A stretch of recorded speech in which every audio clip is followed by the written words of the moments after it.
This, as you may know, is a scene from Jurassic Park 3, one of the least popular films of the Jurassic Park and World franchise.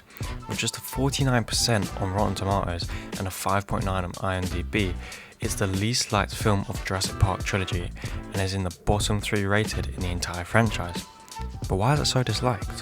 Why? Released in July 2001, Jurassic Park 3, directed by Joe Johnston, was the final film in a declining trilogy. Obviously, you've got Jurassic Park 1, which is a brilliant film, however the second one came as a disappointment to some fans, and this third film was the nail in the coffin. Here's the film's synopsis from Rotten Tomatoes. After being persuaded by a wealthy businessman to conduct an aerial tour of Isla Sorna, Indian's second site for a failed Jurassic Park experiment, Dr. Alan Grant, played by Sam Neill, discovers the true reasons for his invitation. A tragic accident maroons the party of 7 and they must attempt to escape with their lives. Many people didn't like the film's complete departure from the original. Plenty said there was a lack of awe and wonder that was created in the first film and that it felt uninspired. Compared to the second film, people said it was worse quality and not as compelling.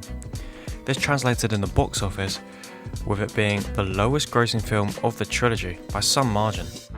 However, despite all of this, there's still a small group of people who do enjoy this film and consider it better than The Lost World. That's why I'm making this video, to find out what this bad film did right and how. But how? How?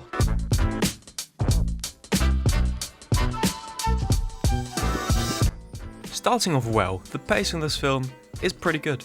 Most scenes don't linger too long or feel too short, and it gives the film a nice natural flow, especially at the start of the film where we're going from location to location introducing each character.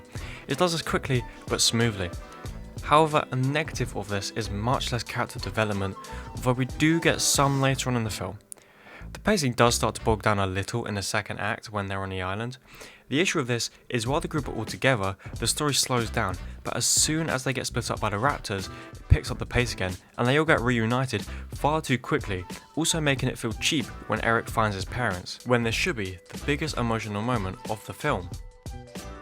In terms of editing outside of pacing, it feels like this film was made to be a horror, and to some extent it does get close and definitely feels like it may be the scariest of the original trilogy. However, it never leans into it with the editing, which does cause a lack of identity for this film, and it makes it hard to tell what the director's going for. The special effects for the dinosaurs are a mixed bag. Considering this is 2001, some of it looks pretty good, such as the T-Rex vs Spinosaurus fight or when the Spinosaurus is chasing Alan and Eric along the fence. Both examples definitely hold up, and they probably aren't far off, if not better, than some recent MCU productions. Alongside the CGI models for some dinosaurs, the films also use animatronics for several scenes. This definitely helps improve the quality of the film and helps ground it, as the animatronics do look very good and very real. Apart from that nightmare scene, bloody hell. Alan!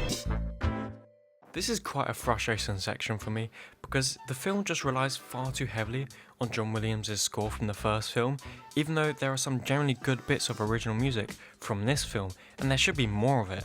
One really good example of where the original music works is the raptor attack in the compound. The piece of music used in this scene is called Raptor Room.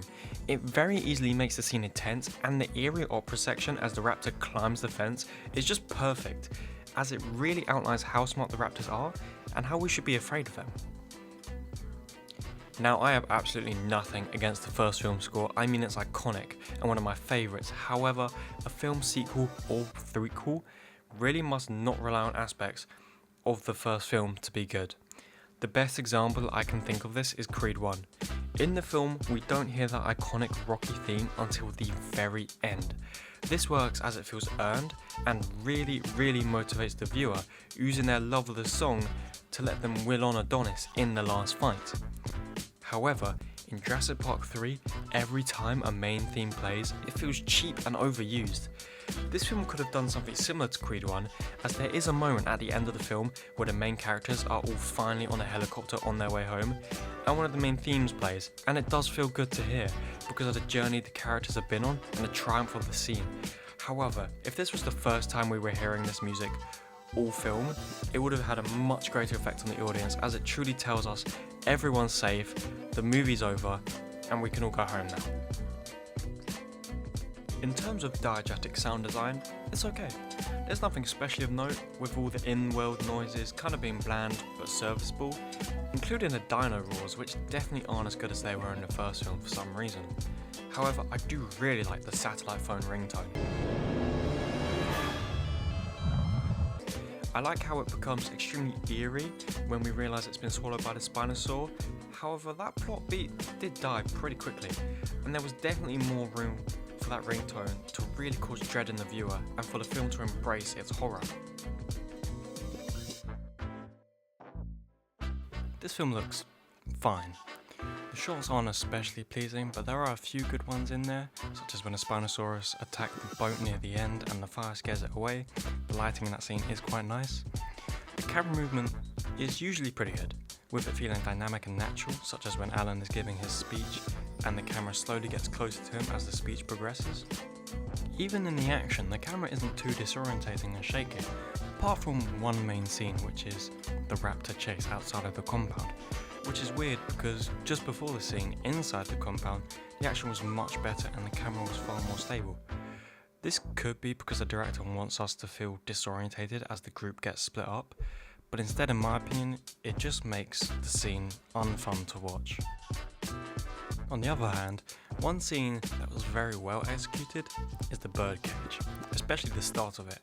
You can tell something isn't quite right from the eerie music and the visual storytelling in the form of the fog, and then the feeling you get when Alan realises that they're in a massive birdcage, which is also sort of hinted at the start of the film, and also the feeling you get when you see the pterosaur walk through the mist for the first time to reveal itself. This was really good, and a mix of the music, directing and acting all creates quite a good sense of tension and overall a fun scene.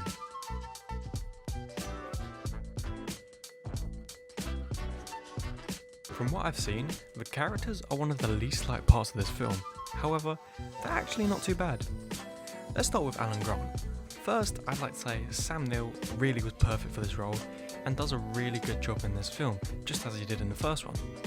He's clearly the most dependable character and definitely the most likeable, making each scene with him better for it.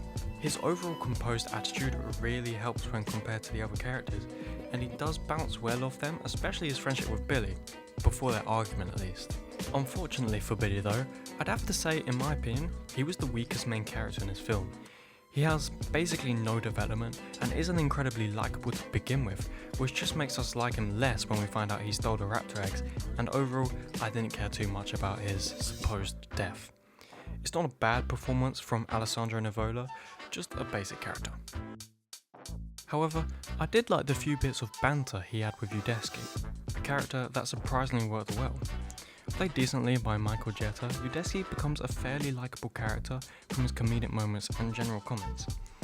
And he's sort of relatable, being the most normal person in the group. I feel like that's how I'd act if I were on the island. He survives longer than the two men he hired, but still only gets to about the film's halfway point, but overall a positive addition to the cast.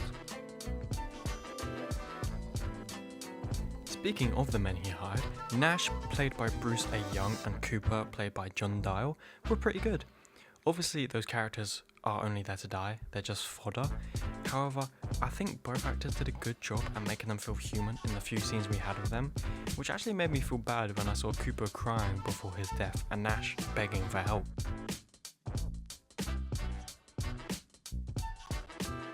And finally, the two characters that are the cause of it all, indirectly killing three good men and definitely the least liked characters in this film.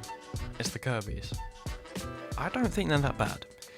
These characters, excluding Eric, who I'll talk about away from his parents, are the only ones in this film to get proper arcs. Paul and Amanda Kirby both start off as deeply flawed characters. I mean, they literally kidnap Alan and Billy and bring them to the most dangerous place in the world, and they weren't even getting paid. Here we are in the worst place in the world, we're not even being paid. Paul starts off as a coward, always listening to what he's being told, or being shown up by Billy, or when he got punched by Alan.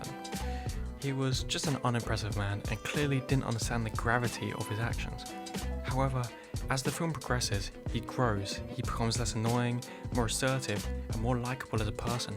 William H. Macy does a good job at portraying an annoying character, but also a sincere and fatherly character. Amanda starts out as an extremely annoying character. The writers have made her so dumb for some reason, and it just doesn't work great.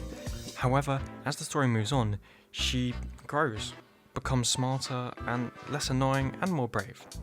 Tia Leone was very good at portraying an annoying woman and very good at portraying a loving mother who deeply misses her son. Also, you do have to say these are two pretty good parents.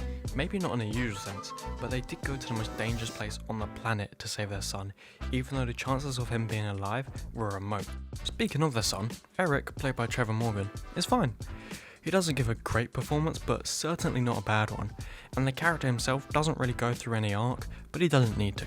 Honestly, I would have liked it if the film went down a darker route, and they find Eric, but it's just his remains. This would not only shock the viewer, but it would further embrace the horror aspect of the film and will convey a sense that anyone can die. Also, this is a good way to get the Kirbys to bond due to the loss of their son. This all being said, it would dramatically change the tone of the film, and I see why they didn't go that way. Overall, Eric's character is a decent one and serves the story well.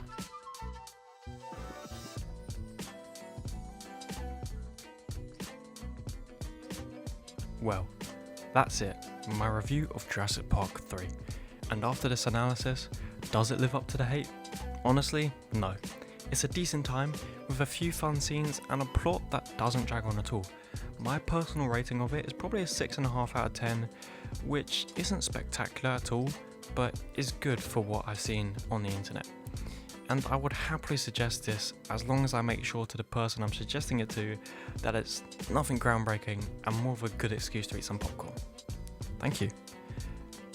In other news, this is my first video on this channel, so if you're one of the 10 people watching and not my family, I'd appreciate a like or a comment or something. Thank you.